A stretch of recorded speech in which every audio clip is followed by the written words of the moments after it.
Hello and welcome back to the British Esports podcast live from Insomnia. So now we are here with Amy. Amy, how are you doing today? I'm doing good, how are you? I'm good, thank you. So we'll start off, if you could just introduce yourself and a little bit about what you do. Yeah, hi, I'm Amy and I'm a graphic designer at Veloce Esports. And yeah, that's me. So, graphic design then within esports, how did that get started for you? What was that journey like? So I didn't really know esports existed at all until my last year of uni. I started back in year 8, so that was when I was 12 years old. I was doing like YouTube banners and things. And then my lecturer was like, oh, do you know like esports is a thing? And I was like, what? Okay. And I was doing design anyway, so I was like mixing two together. And then, yeah, I went to, it was like a conference thing in Media City. And I started meeting people who were doing like esports societies like ManMet and Salford Uni. Started doing like streaming assets for them, and then that's how it started. Awesome. So in terms of getting into being a graphic designer, what sort of skills would you say you'd recommend other people like have to make sure they have to get into the role? Yeah, definitely I'd say like organization's like the biggest thing at the moment. I've got like 11 projects on and they've all got to be done by the end of the month. So it's kind of like prioritizing your time in that.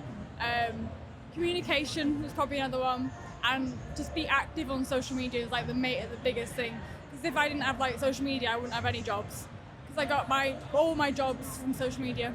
So all right, very good. So with graphic design is quite different to a lot of other industry jobs because it does require you to kind of build up that portfolio and do things more kind of off your own back. Yeah. What would you say to people who are wanting to get started in graphic design? What kind of things should they be doing, and what kind of tips would you give people? Well, the first thing I did was message like people in like bigger organizations and be like, how did you do it, kind of thing.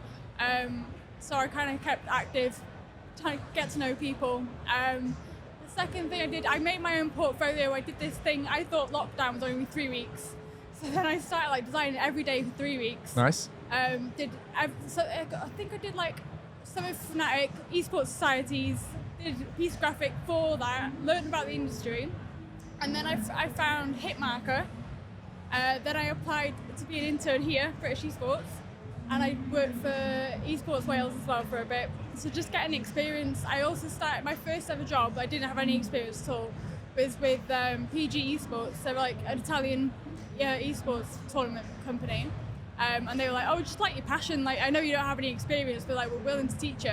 And plus it was really hard to like design because they were like Italian. And then, you know, you can like abbreviate words when you know your own language. And they were like, oh yeah, do this really long word. I was like, I think that's a bit too long. I can't help with it. Yeah, that's how I started. Yeah. So where would you like to see yourself take your career in esports in the future? To be honest, at the moment, I don't actually know. I know I don't want to be a leader. I'm not a leader. I definitely need to be led. But I want to learn like motion design and like different kind of skills because at the moment I'm more into like social media stuff and streaming stuff. So I want to do motion. I've started doing like apparel as well recently, so that's been fun. And I did like a car livery. Okay. So it's all different working with Veloce.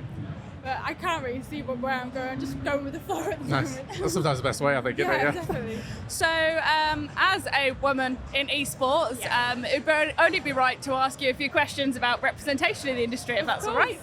So do you feel as though women are represented well enough in the esports industry? I mean, I'd say probably not well enough, but definitely started with like obviously women in esports. I've seen that Endpoint have just got a female Rocket League team. I was buzzing because I love Rocket League. But I feel like it's just the type of thing that's like sports. It's going to slowly come into it. Obviously, the gaming industry is very male dominated and it will just come in time. But yeah, it's started basically. So it's quite interesting to hear everyone's take on it. Yeah. But what are your thoughts on female-only tournaments? I think it doesn't really, like, obviously there's a lot of esports teams that are male dominated, like they are male only, so I don't think it makes a difference if it's female tournaments or male. It's just kind of, you know, Cool.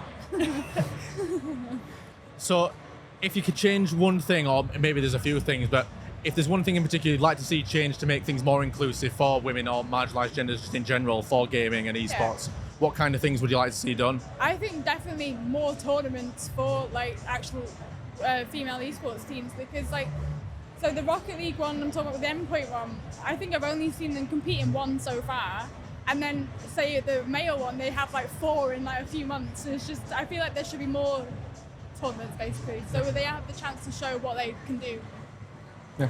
So we at British Esports obviously have our Women in Esports initiative, but there's many more initiatives that exist for people in gaming, for women and marginalised genders. How important do you think these kind of initiatives are to people in the space to see the representation and to see inclusivity on like a bigger stage? Yeah, I think it's really important. I mean, so I didn't know about women in esports until like quite.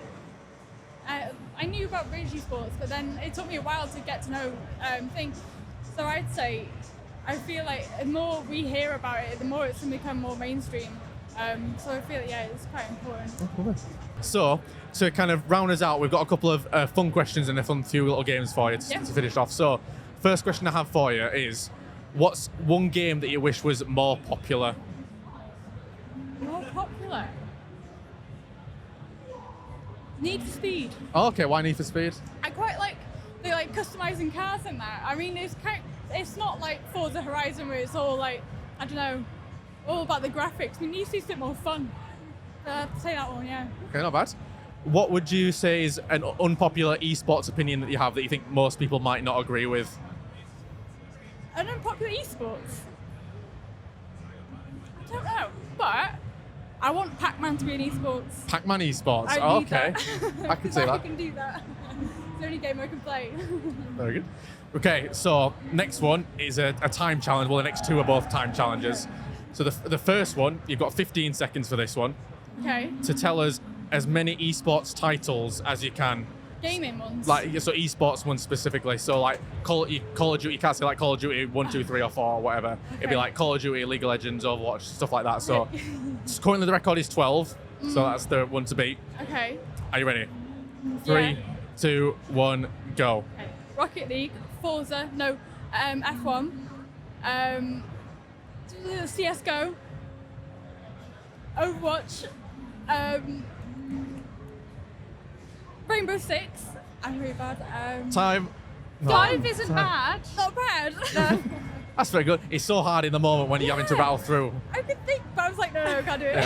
Yeah. Okay, well, this one you have 30 seconds for this next one, Okay. so a bit better. And it's a drawing challenge. So Drawing. Okay, should be I don't know how good well at you draw, but hopefully I think it'd be quite good for a Okay, graphic where should designer. I We'll put see. this? So you've got 30 seconds to draw any gaming character of your choice, and we'll see how it looks at the end then. Okay. Okay. Are you ready? Just prop that there. That'll be fine. Yeah. Okay. 3, 2, 1, begin.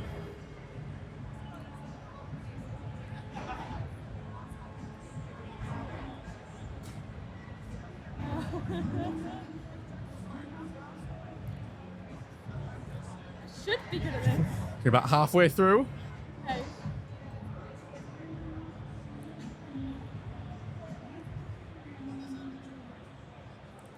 Five, 4, 3, 2, 1, stop. Oh, but is it Sonic? Okay, well that's not bad. Sonic's pretty good. I think we've had some worse Sonics, I think, so that's not too bad. Worst Sonics. You can't put Dave down like that. Ah, Wait, Sonic. this is the worst one? No, No. I'm saying I think we've had worse. No, that's pretty good. I think that's pretty spot on. Oh, God.